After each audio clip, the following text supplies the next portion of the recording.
Olha, eu só tenho a agradecer pelo convite generoso que me fizeram.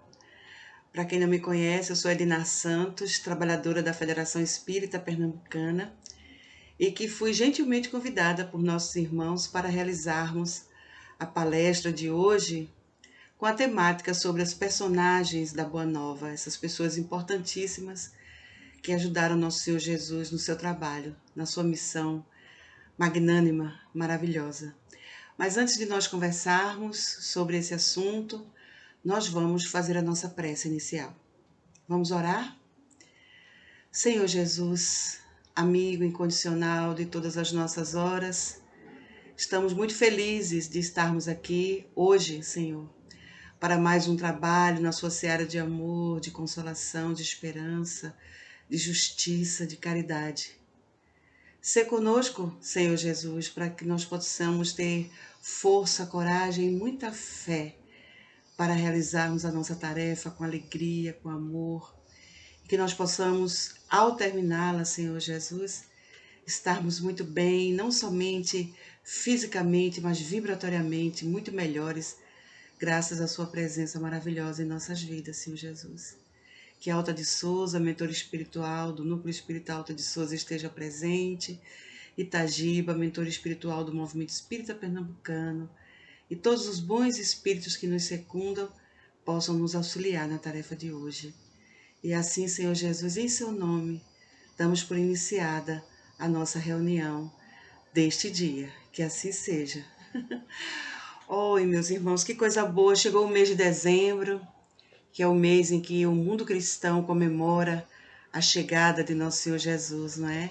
Foram tantas promessas da sua chegada, muito antes, muito tempo antes do seu nascimento. E nós somos gratos em saber que as profecias se cumpriram e que Jesus esteve conosco, está ainda, permanece conosco, não obstante tanto tempo tenha se passado desde a sua chegada aqui no nosso planeta.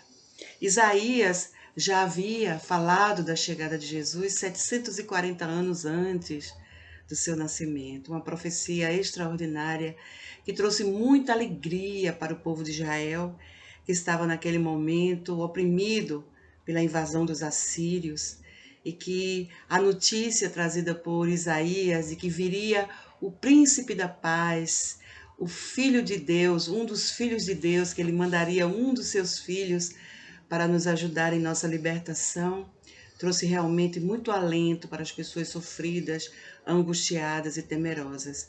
É como se, no momento atual, diante dessa pandemia que nós estamos atravessando há 9 meses, não é?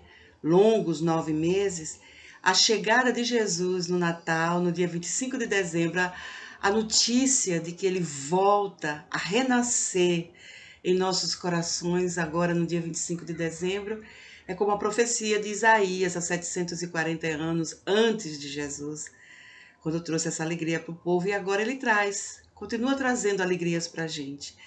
Os espíritos superiores dizem que a Terra muda a sua psicosfera durante esse período natalino, um período em que se espera a chegada de Jesus. E o Natal é a festa que mais nos aproxima do nosso Mestre. É como se fosse um reencontro extraordinário, maravilhoso com o nosso Mestre Jesus.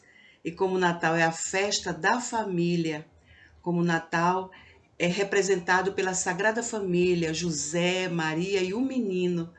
Então, para nós, é mais do que louvável nós juntarmos a nossa família nesse período, não é? Notadamente no dia 25 de dezembro, e fazermos o nosso Evangelho no lar, convidando Jesus para estar conosco. Ele nos convida todos os dias a estarmos com Ele. O ilustre aniversariante do mês de dezembro é nosso Senhor Jesus. Mas Ele nos convida 365 dias por ano para estarmos com Ele. E Ele nos deu o exemplo da mais pura e da maior humildade, quando nasceu em uma manjedoura, ao invés de nascer em um palácio, porque achavam que Jesus era um rei terrestre. E ele frustra muitas expectativas materialistas de que ele seria um rei soldado, um príncipe que mandaria em exércitos, mas o exército de Jesus é outro, não é? O exército de Jesus somos nós, seus discípulos, os trabalhadores desta hora, que devemos nos dedicar com muito amor e com muito carinho ao nosso compromisso que assumimos antes da nossa encarnação. Então, com esse exemplo de humildade, nascendo uma manjedoura, Jesus nos convida à mais linda das virtudes, a maior de todas elas, que é a humildade. A humildade que carreia outras virtudes, como fé, como esperança, como caridade, já que Jesus via a caridade assim também. Então, meus queridos irmãos, hoje nós vamos falar sobre um dos personagens da Boa Nova. Os nossos irmãos do Núcleo Espírita Alto de Souza, que fazem essa parte doutrinária, não é? Da organização doutrinária, escolheram para o mês de dezembro falar sobre aqueles que foram discípulos, discípulas de Nosso Senhor Jesus e colaboraram realmente para que o nosso mestre pudesse ter o seu trabalho amplamente realizado. Então, esses valorosos companheiros, esses valorosos trabalhadores de Jesus que viveram na sua época, que viveram antes da sua época, que estão vivendo agora, são novamente convidados a restaurar, a reviver todos os ensinamentos de nosso Senhor Jesus, suas lições, suas parábolas, digamos, seus discursos, não é? E tudo aquilo, todos os exemplos que ele fez, todos os sermões que ele proferiu, e daí nós somos agora os responsáveis, né, por tudo isso. Mas antes de nós vieram muitos, e um dos que nós vamos falar hoje é um que era chamado de trigo de Deus. Ele se autodenominava um trigo de Deus. Por quê? Porque o trigo ele nutre, o trigo ele alimenta. Então, essa personalidade que nós vamos falar sobre ela hoje, ela se considerava assim, alguém que deveria alimentar outras pessoas com os ensinamentos que ele teve com o nosso Senhor Jesus Cristo. Então, para que a verdade a verdade inabalável que Jesus trouxe para a Terra pudesse ter continuidade, ele precisaria de pessoas assim, abnegadas, pessoas dedicadas, pessoas corajosas para enfrentarem todas as dificuldades e levarem adiante a mensagem de nosso Senhor Jesus. Hoje nós vamos falar sobre Inácio de Antioquia. Quem foi Inácio? Inácio, ele foi um dos que colaborou muito com a igreja de Antioquia. Por isso que o seu nome, Inácio, leva como se fosse uma espécie de sobrenome, não é? Antioquia, para definir qual era o Inácio que nós estamos falando, porque existe também o Inácio de Loyola, um dos pais da Igreja Católica, não é? Então, mas viveu muito depois desse Inácio. Este Inácio que nós vamos falar hoje, ele teve o privilégio, o merecimento de conhecer Jesus pessoalmente. Olha que bênção, né? Imagine se isso aconteceu conosco, se nós conhecemos Jesus pessoalmente, já que nós somos espíritos muito antigos, já estamos em várias e várias reencarnações. Imaginemos se nós temos essa alegria quando falamos no nome de Jesus, se nós temos esse prazer, esse desejo de sermos colaboradores efetivos da seara de nosso Senhor Jesus.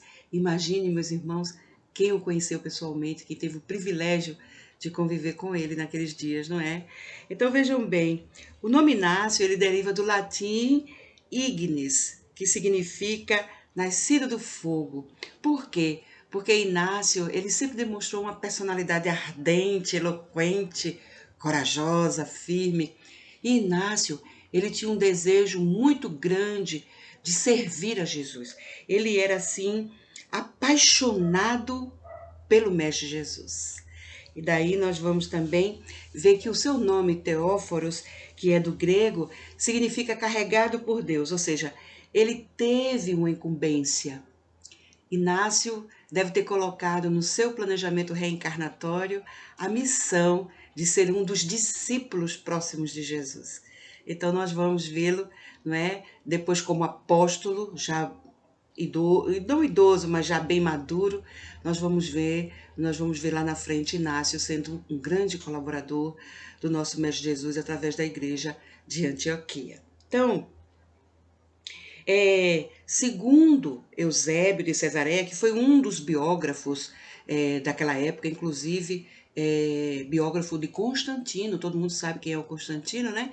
Aquele que consolidou o cristianismo como religião oficial de Roma. Primeiro Teodósio I reconhece o cristianismo como religião oficial, mas foi Constantino que realmente, digamos, normatizou o cristianismo como sendo a religião oficial de Roma, e ele teve muito trabalho por conta ainda dos costumes arraigados do politeísmo, mas o tempo o ajudaria nesse desejo e graças a Deus tudo deu certo, e hoje o cristianismo é um dos maiores movimentos religiosos do nosso planeta Terra, significando dizer que Jesus conta com um grande número de adeptos. Então, queridos, Eusébio de Cesareia, ele acredita que Inácio, ele assumiu a igreja de Antioquia por volta lá dos idos dos anos 70, mais ou menos, e que Inácio, ele vai, digamos, ser um dos principais colaboradores de Pedro, de Paulo, durante aquele período da divulgação dos evangelhos através das igrejas, não é? Porque digamos assim, o grande ápice do cristianismo com Paulo e com Pedro foi a fundação das igrejas, que futuramente dariam origem aos templos religiosos e até aos centros espíritas, que são esses prédios, essas instituições religiosas que hoje nós, como espíritas, fazemos parte. Então,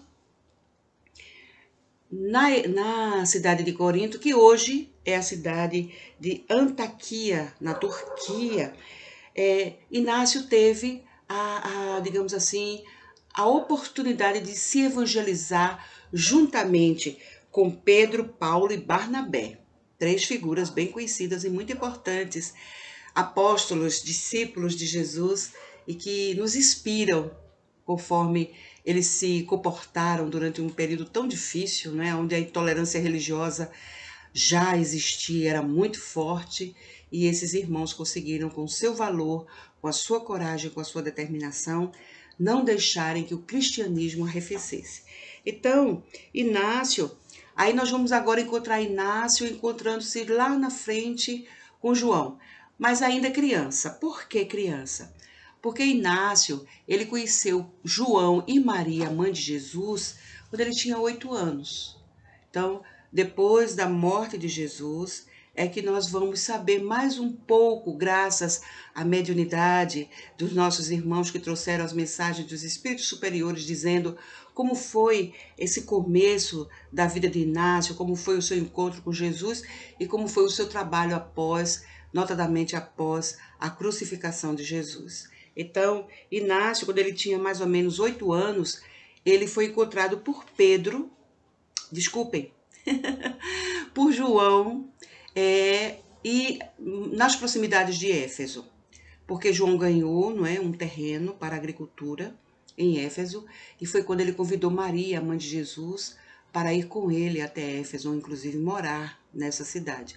E foi aí, durante esse período de João em Éfeso, que ele conheceu aquele garoto de 8 anos. E quem era esse menino de 8 anos? Quando João botou os olhos nele, lembrou-se daquele garoto que Jesus colocou no colo. Lembram daquela passagem de Jesus, quando ele disse, deixai que venham a mim as criancinhas? E ele pegou uma das crianças e colocou no colo? Foi justamente Inácio. Olha que revelação interessante, maravilhosa. Inácio, ele foi colocado no colo de Jesus, e Jesus ali deu um exemplo de como era a verdadeira pureza. Bem-aventurados os que têm puro o coração. E a criança, naquele momento do ensinamento, Jesus usava como símbolo da verdadeira pureza, porque nós sabemos que a criança, por estar reencarnada ainda muito cedo na Terra, ela não tem aquela malícia que nós adultos já temos, ela ainda está formando o seu caráter, a sua psicologia. Então, ali o espírito ele está mais afeto. Kardec diz isso lá em O Livro dos Espíritos, quando ele fala da necessidade da infância, e que quando nós ainda estamos crianças, nós estamos muito mais aptos a aprendermos os novos ensinamentos com os adultos e irmos deixando de lado, para trás, cada vez mais, tudo aquilo que nos aconteceu na outra encarnação, até porque essas coisas não podem ser misturadas para que isso não atrapalhe a nova constituição moral e espiritual daquele espírito que está recém-reencarnado aqui na Terra. Então, Jesus utiliza a criança por essa ausência de malícia, por esse coração ainda generoso, por esse coração simples e puro, como símbolo da verdadeira pureza. Então, Inácio foi essa criança maravilhosa que nos serviu como exemplo naquela passagem maravilhosa com o nosso Senhor Jesus. E aí ele foi adotado por João e por Maria, e então ele passa a ter o carinho de nossa mãe espiritual, Maria, os cuidados que uma mãe tem com seus filhos, né? E para João, e com João ele teve a educação cristã. Então imaginemos como esse menino cresceu bem, né? Quando a gente vê nossos jovens e nossas crianças que são evangelizadas logo de cedinho e a gente vê esse pessoal dando um show, não é? De educação, um show de elegância perante a vida, um show de inteligência, de desenvoltura, graças aos ensinamentos que eles têm durante as suas aulinhas de evangelização e depois, quando grandes, nos ciclos de evangelização de juventude. Oh, nossa, nós ficamos muito felizes quando vemos esses jovens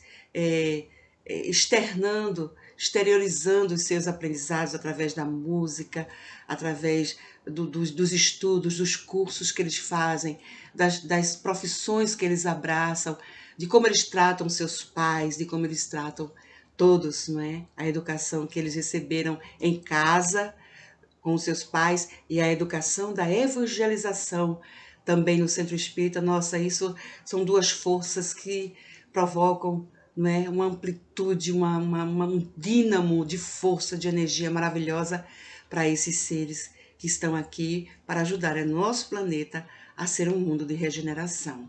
Então, queridos irmãos, só que durante a sua adultez, ele, envolvido muito com o cristianismo, acabou sendo preso. E durante essa prisão, geralmente esses prisioneiros eram levados de cadeia em cadeia até chegarem no tribunal maior, que era em Roma, né? Era lá que os presos eram condenados, dependendo da situação, dentro do olhar dos inquisidores, o crime que aquela pessoa tenha cometido é que daria a ela a sentença de morte ou de liberdade. A grande maioria dos cristãos eram condenados às feras. E quando eles iam para Roma, a sentença de morte geralmente era eles serem mortos pelos leões, pelos tigres, pelas onças, pelos animais ferozes, não é? Então vejam bem, ele ficou muito conhecido porque ele peregrinou tanto de cadeia em cadeia que ele ficou conhecido de muita gente e ele recebia muitas visitas. Muitos cristãos iam lá consolá-lo, tentar ajudar, inclusive alguns queriam tirá-lo da prisão pelo conhecimento que tinham, digamos assim, pela importância dos cargos que exerciam, ou pelos conhecimentos que eles tinham com pessoas importantes. Alguns até queriam tirar Inácio da cadeia, mas ele se recusava. Ele dizia que não, que o propósito dele era realmente ser condenado. Nós percebemos aí, meus irmãos, que Inácio ele se mostrava muito ansioso em dar o seu testemunho, o testemunho do seu amor verdadeiro a Jesus. E ele acreditava, então, que a sua imolação, ou seja, a sua morte física ali nos circos, seria, então, a maior demonstração que ele podia dar a Jesus do seu amor. Tanto é que ele pedia aos amigos que não o tirassem da cadeia. Ele preferiria continuar preso, porque ele acreditava que merecia morrer daquela forma, que o trigo deveria ser moído pelas feras, ou seja, ele fazia assim, na sua ideia mental, não é, o trigo quando é ceifado para depois ser comido através do pão, através dos outros pratos, através dos outros alimentos que são processados a partir do trigo. Inácio tinha essa intenção de ser destruído, mas hoje nós sabemos que, pela misericórdia de Deus, o espírito é imortal e que ele pode voltar em outras reencarnações para ter a nova oportunidade de resgate, de poder, através do bem, da solidariedade, da fraternidade, se regenerar e inspirar outras pessoas a serem pessoas de bem. Inácio, naquela época as pessoas não tinham uma noção muito clara da vida futura. Elas acreditavam que ao morrer, ao se imolarem dessa forma, elas seriam recompensadas pelo céu eterno depois da morte. E só depois de muito tempo, né? Embora Jesus tenha tentado levar essa mensagem para todo mundo, só depois de muitos séculos é que agora a humanidade sabe que realmente existe a vida futura, não somente no sentido de, ao desencarnar, ir para um lugar melhor, mas também a oportunidade de poder voltar até como missionário. Então vejam, se ali Inácio de Antioquia já se sentia um missionário, imaginemos agora, ele sabendo da reencarnação com muito mais firmeza, com muito mais clareza do que naquele tempo, não é? Então, ele tinha esse desejo. Tanto é que aqui no livro, que é esse livro aqui que a gente está estudando, o livro Personagens da Boa Nova, editado pela Federação Espírita do Paraná, ele diz lá, tem um diálogo em que ele fala, uma pessoa vai dizer para ele que ele pode ser solto, que vão fazer tudo para que ele seja solto, e ele diz assim, ele diz que, ao contrário, essas pessoas devem colocá-lo às feras, para que elas tornem-se a sua sepultura. Olha só, ele estava só pensando, não é, na questão materialista mesmo, assim. Meu corpo sendo comido e indo para o estômago das feras, ou seja, ele chama o estômago das feras de sua sepultura.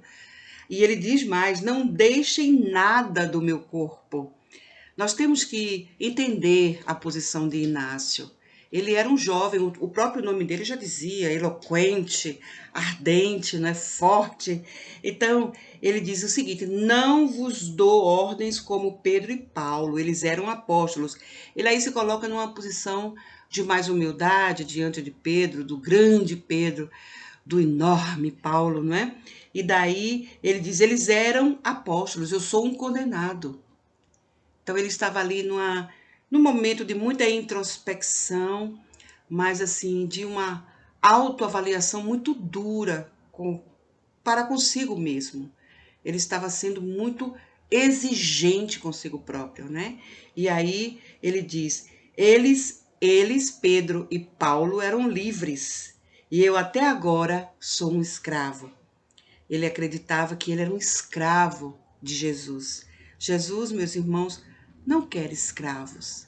Jesus quer amigos, companheiros, colaboradores, emissários, discípulos, apóstolos, nunca escravos. Então, é claro que ali ainda Inácio estava formando a sua personalidade, não é? Ele ainda era um jovem com relação à idade fisiológica e possivelmente por ter tido uma vida muito tranquila, uma vida de muita paz, de muito sossego, só na idade adulta, tendo a oportunidade de ser uma pessoa mais, digamos assim, ativa naquela função em que ele estava, ele tinha como, talvez como crença, que para servir a Jesus, já que Jesus se sacrificou por todos nós, como era a ideia de todos naquela época, ele também teria que se sacrificar para merecer Jesus e para recompensar Jesus pela sua morte infamante, que foi a morte de cruz, que era considerada a pior, não é, das mortes naquela época. Então, ele diz o seguinte: contudo, se eu sofro, serei um liberto de Jesus. Então, ele acreditava que uma pessoa só se livrava do sofrimento se Jesus assim o quisesse. Então, Jesus, quando uma pessoa se sacrificava, Jesus o libertava daquele sacrifício. E nós sabemos que realmente isso acontece. Todos aqueles irmãos que foram levados às arenas dos circos para serem devorados pelos leões, muitos espíritos liderados por nosso Senhor Jesus já estavam ali para esperar o momento culminante da morte física e tirarem, libertarem aquelas pessoas imediatamente dos seus corpos físicos para que elas pudessem ser levadas a algum lugar da espiritualidade onde receberiam toda a atenção, toda a assistência necessária para a sua reabilitação agora, já como espírito desencarnado. Então, nesse ponto, ele não estava errado na questão da libertação, mas não como escravo, porque nenhum trabalhador de Jesus é considerado como escravo. Nós somos voluntários. Todos os trabalhadores de Jesus, os apóstolos, as discípulas, todos eram voluntários. Ninguém recebia, ninguém era remunerado para ser um trabalhador do nosso Senhor, e nem é. Nenhum de nós que fazemos os trabalhos nas diversas tarefas da Casa Espírita somos remunerados para isso. Fazemos voluntariamente, com carinho, com abnegação, com muito amor no coração. Então, ele dizia: contudo, se eu sofro, serei um liberto de Jesus Cristo e ressurgirei como pessoa livre. Acorrentado, aprendo agora a não desejar nada. Nós vemos aí uma grande lição realmente de humildade de Inácio. E como ele acreditava naquela época, nós temos que dar para ele todo o crédito, já que era assim que ele entendia que a sua vida deveria ser sacrificada para então ser libertada. Então ele não merecia a liberdade dos homens, era assim que ele pensava. Na verdade, ele merecia a liberdade de nosso Senhor Jesus Cristo. Claro que sempre nós temos esse tipo de encontro conosco mesmos, né? Muitas vezes, quando fazemos grandes reflexões sobre como estamos levando a nossa reencarnação, sobre as coisas que estão acontecendo ao nosso redor naquele momento, muitas vezes nós nos sentimos assim como Inácio se sentiu naquele momento. Mas é vida para frente, é olhar para frente e seguir, não é? Trabalhando, ajudando naquilo que nós precisamos. Tanto é, meus irmãos, que Inácio estava tão empolgado com, digamos assim, com aquela questão de ele ser um escravo, que ele acabou sendo poupado. Ele ficou atônito, porque chegou a hora de ele ir para o circo, para a arena. Chegou a hora de serem soltas as feras que ficaram uma semana sem comer, tanto que quando elas foram soltas, rapidamente elas atacaram todos aqueles que estavam ali, na condição de condenados à morte, e Inácio foi poupado. E ele ficou observando que as feras já se afastavam saciadas. E ele disse: por que eu fui poupado? Por que eu não fui também trucidado pelas feras? Aí, um amigo espiritual, pelo psiquismo, pela mediunidade, veio falar com Inácio. E aí, o espírito, Inácio faz as indagações, conforme está aqui na obra. Inácio pergunta: por quê? Por que eu fui poupado? Por que não tive a honra de morrer? Para ele, morrer era uma honra, não é? Como muitos soldados que vão lutar pelo seu país e vão de peito erguido enfrentar os tiros, as baionetas na guerra, as explosões das granadas, das bombas, e vão de peito aberto dizendo: eu vou servir ao meu país, morro pelo meu país. Os romanos, quando iam para as suas lutas, para as suas guerras e batalhas, eles iam saudar o imperador e diziam: César, aqueles que vão morrer te saúdam. Nós, aqui no caso, os cristãos da época de Jesus, Eles iam para a arena e diziam: Senhor, aqueles que vão viver te saúdam. Olha a diferença. Porque eles acreditavam em viver em Jesus, em viver com Jesus após o sacrifício da morte física. Então, nós vamos ver Inácio perguntando: por que eu não tive a honra de morrer? Aí, o amigo espiritual que se apresentou à sua visão psíquica lhe respondeu: Inácio, morrer é muito fácil. Perder o corpo numa só vez é um testemunho pequeno para ti.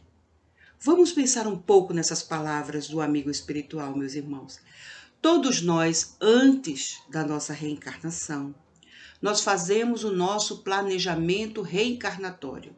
Estamos falando dos espíritos que já têm condição de fazer isso. Muitas vezes estamos numa situação tão precária do ponto de vista espiritual e moral, que são eles, os nossos irmãos espirituais, que fazem as escolhas por nós. Ou seja, eles preparam o nosso planejamento reencarnatório porque nós estamos tão transtornados que não temos nenhuma condição de realizar isso. Mas para aqueles que já estão num estado de consciência melhor, é dado, portanto, a esse espírito a condição de escolher. E essa opção, segundo Allan Kardec em O Livro dos Espíritos, pela resposta dos espíritos superiores, quando nós escolhemos nossas provas e tudo aquilo que vai acontecer conosco na próxima encarnação, nós escrevemos o nosso destino. Então, digamos que aqui o mentor espiritual daquele momento estava dizendo a Inácio que ele tinha feito uma escolha antes da sua encarnação. E que a escolha dele não foi morrer na arena, não foi se sacrificar fisicamente por Jesus, mas o seu sacrifício seria moral. É diferente. Então vejam, cada um de nós escolhe de acordo com a nossa condição evolutiva. E os nossos benfeitores espirituais, nesse momento do nosso planejamento reencarnatório, eles nos assessoram, nos ajudando da melhor maneira possível, para que nós possamos, em chegando na Terra, possamos cumprir com todos os compromissos que nós assumimos antes da nossa encarnação. Possivelmente, nós escolhemos ser espíritas. E por isso que agora, mesmo durante essa situação tão difícil de isolamento, de distanciamento físico, nós continuamos realizando nossas tarefas, agora pela internet. Alguém tem dúvida que a internet é de Deus? Ninguém tem. Deus nos permitiu a rede mundial de computadores, como ele permitiu ao homem construir barcos, se lançar aos mares, correndo 1000 perigos de ondas gigantes, de tempestades, de naufrágios, para que esses mesmos homens corajosos, enfrentando as ventanias, as dificuldades, o mar misterioso, pudessem chegar em terra firme e conhecer outros irmãos.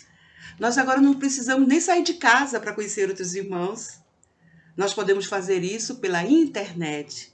Nós podemos fazer isso pelas redes sociais.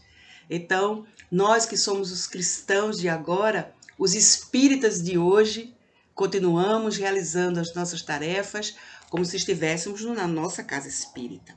Com exceção da reunião mediúnica, né? Porque a reunião mediúnica ela requer a presença física do médium durante a reunião. E a gente não pode fazer essas coisas em casa. A nossa casa é um lugar sagrado para outras finalidades. Então, durante o Evangelho no Lar, nós recebemos a visita dos nossos irmãos espirituais, a visita de Jesus, a visita de nossa mãe espiritual, Maria de Nazaré, e ali nós fazemos o nosso Evangelho no Lar em família, é diferente. A reunião mediúnica, ela tem que ter um lugar preparado para isso. E nós sabemos que a casa espírita é o melhor lugar para se fazer a reunião mediúnica, né? Tanto é que lá estão todos os aparelhos que a espiritualidade usa, aquela sala que é reservada para as reuniões mediúnicas, quer sejam de desobsessão, quer sejam de desenvolvimento espiritual e mediúnico, ali estão os equipamentos, ou seja, a tecnologia que o mundo espiritual utiliza para que aqueles irmãos que são levados até ali, eles possam receber não somente a assistência física, porque já que nós emprestamos para eles como médiuns o nosso corpo físico, mas também a assistência tecnológica espiritual. Então, nossa casa não é lugar para isso. Aqui na nossa casa existem outros tipos de aparelhagem, mas é para a questão da família propriamente dita. A família encarnada e a família desencarnada que está presente na nossa casa, que nós sabemos, como diz Allan Kardec em O Livro dos Espíritos, que nós temos espíritos familiares que convivem conosco na nossa residência. Então, nós continuamos fazendo nossas tarefas de assistência social, nossas tarefas com todo o cuidado do distanciamento, do uso da máscara, do álcool gel, do medidor de temperatura, né? Então, tudo isso é feito na casa espírita, muito embora a gente tenha muita cautela, muito cuidado, porque o coronavírus é um vírus que age muito rápido. Daí a gente tem que ter muito mais cuidado com ele. Mas não significa dizer que nós tenhamos deixado de fazer as nossas tarefas, com exceção da reunião mediúnica, e nós sabemos também que os bons espíritos, independentemente do nosso concurso físico, do nosso aparelhamento biológico, os espíritos fazem o atendimento espiritual, e nós sabemos que isso é feito, os espíritos continuam fazendo, então ninguém está desprotegido, ninguém deixou de ser atendido pelo fato de nós estarmos em isolamento ou em distanciamento social. Então, Inácio ali, possivelmente o testemunho dele seria esse testemunho moral da sua força interior, porque como Inácio foi poupado das feras, começaram a surgir boatos de que ele tenha combinado isso antes, para que então ele pudesse sair da arena incólume.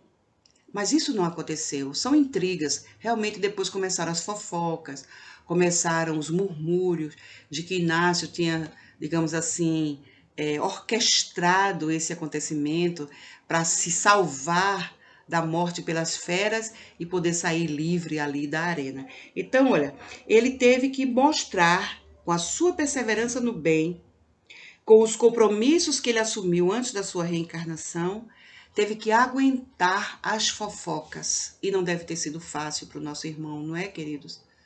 Não deve ter sido fácil para ele ter que ouvir todas aquelas coisas e não fazer nada. Então, o que o mentor espiritual diz para ele, eu estou olhando aqui o relógio para ver o nosso horário, né?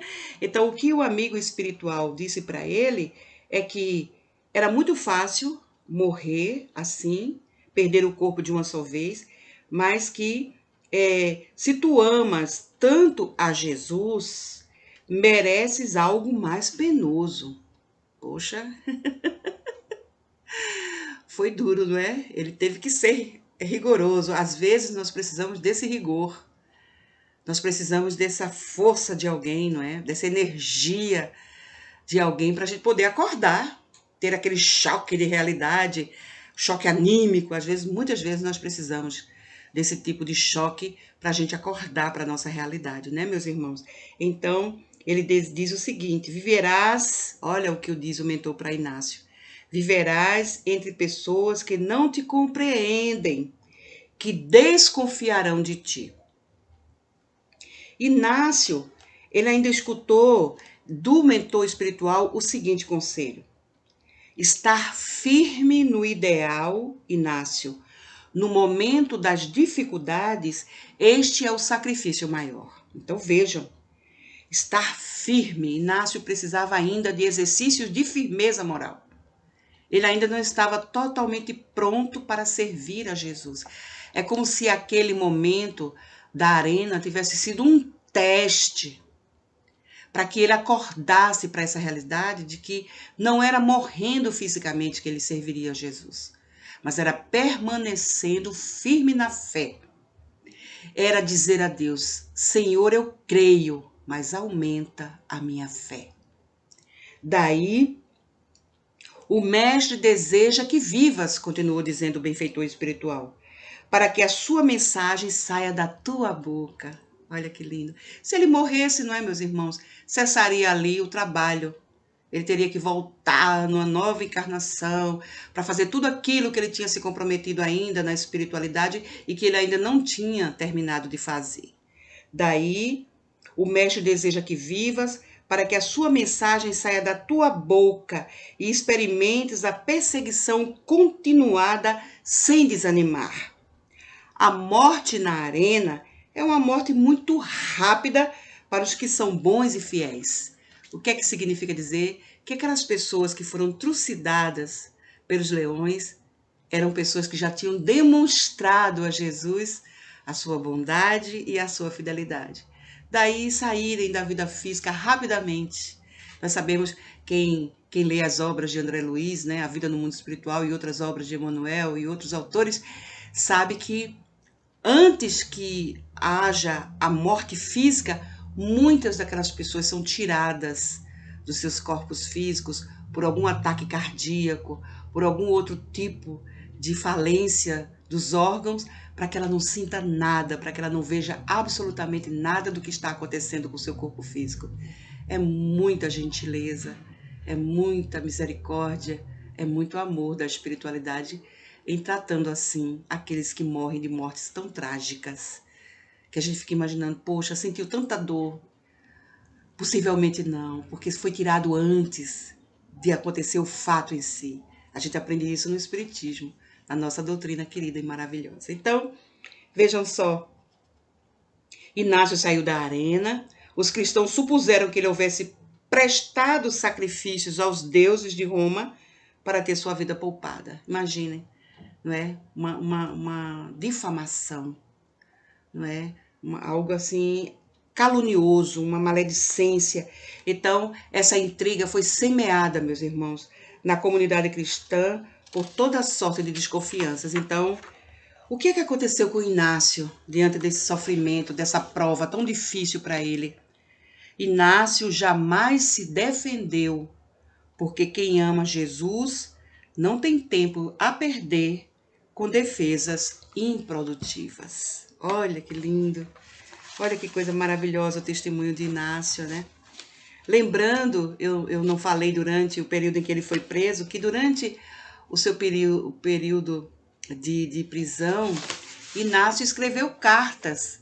E nós temos aqui, não é, que ele escreveu 7 cartas quando ele estava indo durante o trajeto para Roma, para a prisão. Então, quando eles paravam para descansar, ele aproveitava e escrevia às comunidades que o tinham recebido ou que lhe enviavam representantes, aquelas pessoas que o visitavam nas prisões, né? Então, foram 7 cartas conhecidas de imenso valor para o conhecimento da história dos primeiros cristãos. Ele escreveu uma epístola a Policarpo, outra a Efésios, outra a Esmirniotas, outra a Filadelfos, a Magnésios, Romanos e Trálios. Então vejam, cada carta dessa era um incentivo às pessoas a continuarem fiéis a Jesus, a continuarem como cristãs, como filhos de Deus verdadeiros, porque Jesus é a representação de Deus aqui na terra. Jesus trouxe a luz de Deus para o mundo. Eu sou a luz do mundo, disse Jesus. E é um espírito puro, é um luminar, é um espírito sublime, superior, é um espírito que não necessita mais, não está mais submetido às necessidades físicas, às necessidades materiais, já superou tudo isso. E é isso que Jesus tem passado para os seus discípulos e para os seus apóstolos, esse desprendimento dos bens materiais e também digamos assim, a internalização da nossa verdadeira essência, que é a essência espiritual. Então, queridos irmãos, com esse depoimento desse espírito valoroso chamado Inácio, eu quero encerrar aqui a nossa tarefa, desejando a todos vocês um Feliz Natal. Agora, dia 25 de dezembro, nós possamos festejar o Dia Mundial do Nascimento de Nosso Senhor Jesus. O amor veio para a terra, Jesus. Deus é amor, como disse João, e mandou um dos seus representantes de amor para a terra, Jesus de Nazaré. Então, Jesus é o amor que chega, que Deus envia para todos nós.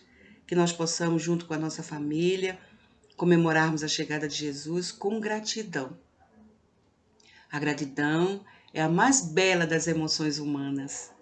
Que nós possamos ser gratos a Deus por ter nos enviado Jesus para nós, por Ele ter fundado o nosso planeta, por Ele ter vindo conviver conosco durante um período e nos ter deixado um legado extraordinário de inexcedível caridade e amor. Então, queridos irmãos, Feliz Natal! Que Deus os abençoe, abençoe suas famílias, abençoe você. Continue firme na fé.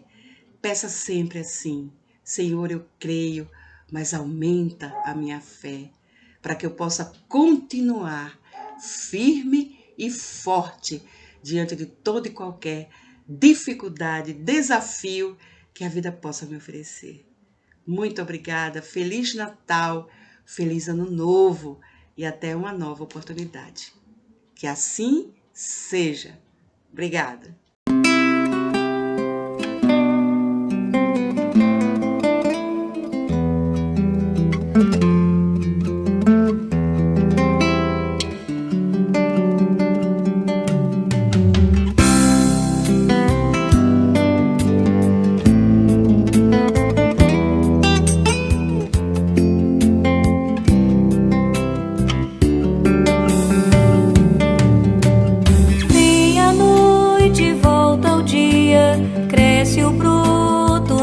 A flor, vai a dor, surge a alegria, dourando a manhã do amor. Assim depois da amargura que a vida terrena traz, a alma encontra na altura a luz, a aventura e a paz.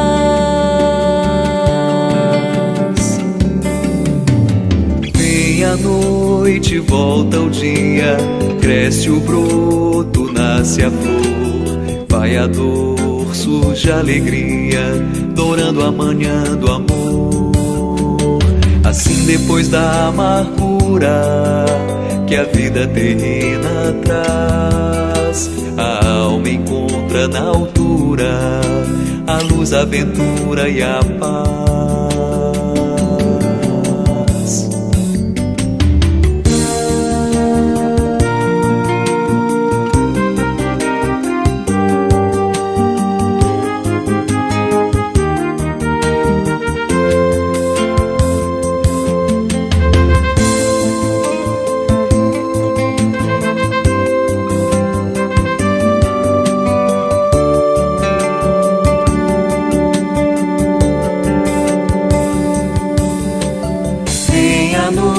De volta ao dia, cresce o broto, nasce a flor, vai a dor, surge a alegria, dourando a manhã do amor. Assim depois da amargura que a vida terrena traz, a alma encontra na altura a luz, a aventura e a paz.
dourando amanhã do amor.